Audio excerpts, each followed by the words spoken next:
नमस्कार, मी doctor Abhijit Agashe, orthopaedic आणि joint replacement surgeon, Agashe clinic Kothrud Pune इथून आपल्याशी बोलतो आहे। आज आपण AVN किंवा खुब्याच्या हाडाचा रक्तपुरवठा खराब झाल्यामुळे होणाऱ्या आजाराचा आढावा घेऊयात। AVN किंवा अव्हॅस्क्युलर नेक्रोसिस याचा अर्थ हाडाचा रक्तपुरवठा खराब झाल्यामुळे खराब होणारा हाडाचा प्रकार। रक्तपुरवठा एखाद्या शरीराच्या भागाचा कमी झाला तर तो हाड आतल्या आत मरायला लागतं किंवा तो भाग आतल्या आत मरायला लागतो। त्याचप्रमाणे हाडाला सुद्धा अशा पद्धतीने AVN होऊ शकतो। खुब्याच्या रक्तपुरवठ्याची विशिष्ट रचना असल्यामुळे बाकीच्या शरीराच्या भागापेक्षा खुब्यामध्ये हा आजार AVN होण्याची शक्यता ही इतर आजारांपेक्षा सगळ्यात जास्त असते। AVN झाल्यानंतर हा भाग आतल्या आत खराब व्हायला लागतो आणि खराब झाल्यानंतर तो आपल्याला दुखायला सुरुवात होते।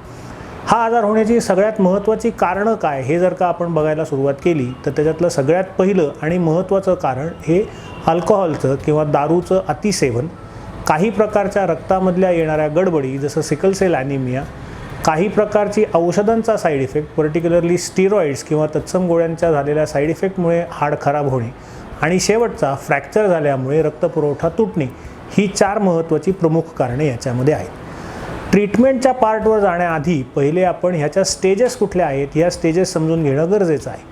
स्टेजेस तुम्हाला का समजून घेणं गरजेचं आहे, कारण की आपली ट्रीटमेंट ही आपल्या स्टेजेसवर अवलंबून असते। याच्या मुळात 4 स्टेजेस पडतात आणि ह्या स्टेजेस एक बाय एक आपण बघूयात। स्टेज 1 आता जर का आपल्या स्क्रीनवर तुम्ही बघितलं तर याच्यामध्ये एक तुम्हाला चित्र दाखवलं आहे। याच्यामध्ये पेशंटला वेदना सुरू होतात, पण ह्या वेदना बहुतांशी वेळा जास्त चालल्याने, पळल्याने, उडी मारल्याने किंवा अशा गोष्टींमुळेच होतात। नॉर्मल ॲक्टिव्हिटीमध्ये विशेष दुखणं किंवा विशेष पेन नसतं। एक्सरे काढला तर एक्सरेमध्ये सर्व काही नॉर्मल दिसतं। ह्या स्टेजला MRI करणं हा एकमेव उपाय ज्याच्यामध्ये तुम्हाला AVN हा आजार झाला आहे आणि हा स्टेज 1ला आहे हे शोधता येतं। स्टेज 2 आता परत तुमची इमेज जर का तुम्ही बघितली तर त्याच्यामध्ये दिसून येईल की आता मात्र हाडामध्ये खराबी दिसायला सुरुवात झाली। पेशंटच्या वेदना या वाढलेल्या असतात। नॉर्मल चालणं जरी पेनफुल नसलं तरी जरा जास्त चाललात तर दुखायला सुरुवात होते। मांडी घालून बसणं, जिना चढणं उतरणं, लघवी संडासला 2 पायांवर खाली बसणं किंवा एखादी छोटीशी उडी मारणं हे सुद्धा आता वेदनादायक व्हायला लागतं। याच्यामध्ये जर का एक्सरे काढला तर एक्सरेमध्ये सिस्टिक चेंजेस किंवा एक्सरेमध्ये गडबडी ह्या मात्र दिसायला लागतात। अशा वेळेला सुद्धा MRI करणं गरजेचं असतं, कारण MRIवर एक्झॅक्टली किती एरिया तुमच्या याच्यामध्ये खराब झाला आहे हे आपल्याला कळू शकतं।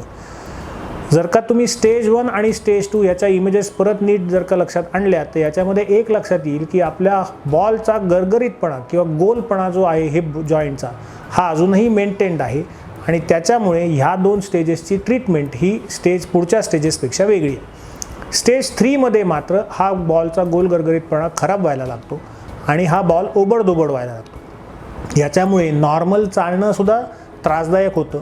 मांडी घालून बसणं किंवा इंडियन स्टाईलनी लघवी संडासला बसणं हे अवघड जायला लागतं, काही पेशंटमध्ये जवळपास जमत नाही।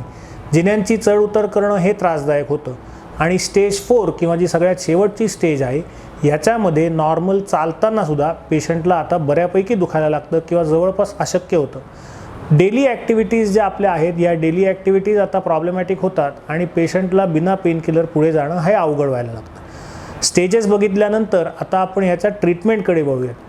ट्रीटमेंटमध्ये काय काय ट्रीटमेंट आहेत तर ह्याच्यावर काही गोळ्या औषधं पर्टिक्युलरली बिस्फॉस्फोनेट्स नावाचा एक ग्रुप आहे ज्याचा उपयोग करता येऊ शकतो। अगदी अर्ली स्टेज प्रॉबेबली स्टेज 1 किंवा स्टेज 2 मध्ये ह्या औषधांचा उपयोग काही प्रमाणामध्ये होऊ शकतो, पण फक्त औषधांचा ह्या आजारावर उपाय किंवा ह्याचा सक्सेस रेट हा अतिशय कमी आहे।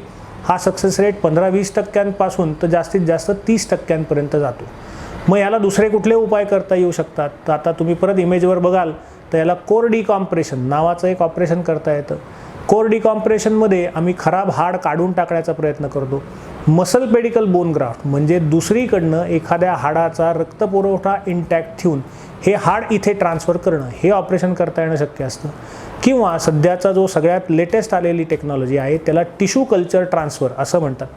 टिश्यू कल्चर ट्रान्सफर म्हणजे तुमच्याच हाडामधलं एक सॅम्पल घेऊन त्याच्या ऑस्टिओसाइट्स म्हणजे हाडाची मूळ पेशी ही मूळ पेशी वाढवली जाते आणि ही मूळ पेशी वाढवल्यानंतर जो खराब झालेला हाड आहे हे खराब झालेलं हाड कोर डिकॉम्प्रेशन करून त्याच्यातलं खराब हाड काढून त्याच्या ठिकाणी हे नवीन टिश्यू कल्चर ट्रान्सफर केलं जातं। याच्यामुळे हाडाचा सपोर्टही कमी होत नाही, प्लस रक्तपुरवठा सुरळीत होण्याची शक्यता खूप जास्त वाढते। याचा सक्सेस रेट हा जवळपास 80% आहे असं म्हटलं तरी हरकत नाही.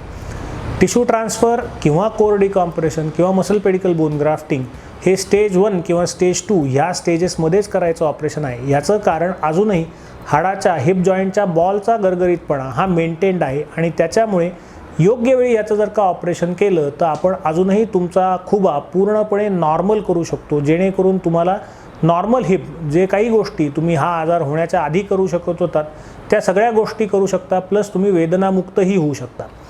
आता पुढच्या स्टेजला जाऊयात, स्टेज 3 किंवा स्टेज 4ला. जसं तुम्ही स्टेजेस ऑफ डिसीजमध्ये बघितलं तसं स्टेजेस ऑफ डिसीजमध्ये स्टेज 3 आणि स्टेज 4 याच्यामध्ये महत्त्वाचा फरक काय, तर स्टेज 3मध्ये बॉलचा गरगरीतपणा खराब झाला आहे आणि स्टेज 4मध्ये बॉलबरोबर तो सॉकेटही खराब व्हायला सुरुवात झाली. हेच तुम्हाला आत्ता इमेजेसवर दिसेलच स्टेज 3 आणि स्टेज 4मधला फरक. स्टेज 3ला आता आपला मेन एम हा पेन रिलीफ आहे. याच्यामध्येही आधी सांगितलेली ऑपरेशन्स करता येऊ शकतात, पण ह्या ऑपरेशन्सचा मेन उपयोग हा हिप रिप्लेसमेंट पोस्टपोन करणे हा आहे. हा हिप रिप्लेसमेंट टाळणे हा उद्देश नाही. स्टेज 4ला मात्र आता हिप रिप्लेसमेंट शिवाय पर्याय नाही. तात्पुरत्या स्वरूपामध्ये काही उपाय जसे वजन कमी करणं, रोजच्या ॲक्टिव्हिटीजमध्ये मॉडिफिकेशन करणं, जसं मांडी घालून न बसणं, इंडियन स्टाईलने लघवी संडासला न बसणं, वजन कमी करणं याचा निश्चित फायदा होतो. अधनंमधनं कधीतरी दुखल्यास पेनकिलर घेणं किंवा वेदनाशामक औषधं घेणं यालाही हरकत नाही. पण जेव्हा अशी परिस्थिती येईल की बिना वेदनाशामक औषधं घेता रोजचा दिवससुद्धा ढकलणं तुम्हाला अवघड जातं, अशा वेळेला मात्र हिप रिप्लेसमेंट हा सगळ्यात उत्तम पर्याय आहे. याचा सक्सेस रेट हा जवळपास 95 ते 99% आहे. याच्यामुळे तुमच्या वेदना 100% जातीलच, लाईफ परत नॉर्मलच्या जवळ येईल आणि बहुतांशी गोष्टी ज्या तुम्ही ऑपरेशनच्या आधी किंवा ह्या त्रासाच्या आधी करू शकत होतात या करता येतील. याच्यामध्ये तुम्हाला गाडी चालवणं, जिना चढणं उतरणं, चालणं, थोडंफार पळणं ह्या गोष्टी निश्चित करता येतात. मला अपेक्षा आहे की हा सगळा लेक्चर ऐकल्यानंतर तुम्हाला याचा उपयोग झाला असेल. आपल्याला या प्रकारचा काही आजार असल्यास किंवा आपल्याला याबद्दल काही शंका असल्यास आपण आम्हाला कॉन्टॅक्ट करू शकता. आपल्यासमोर हा नंबर डिस्प्ले होईल, या नंबरला. आगाशे क्लिनिकमध्ये आपल्याला शंकांचं समाधान करण्याचा आम्ही 100% प्रयत्न करू. जर का आपल्याला वाटल्यास तुम्ही इथे कॉमेंटमध्येही टाकू शकता, त्यांचाही शंकांचं समाधान करण्याचा आम्ही पूर्णपणे प्रयत्न करू. किंवा आमच्या वेबसाईटला जर का आपण भेट दिलीत तर याच्यावर सविस्तर माहिती तुम्हाला इथे उपलब्ध होईल. धन्यवाद.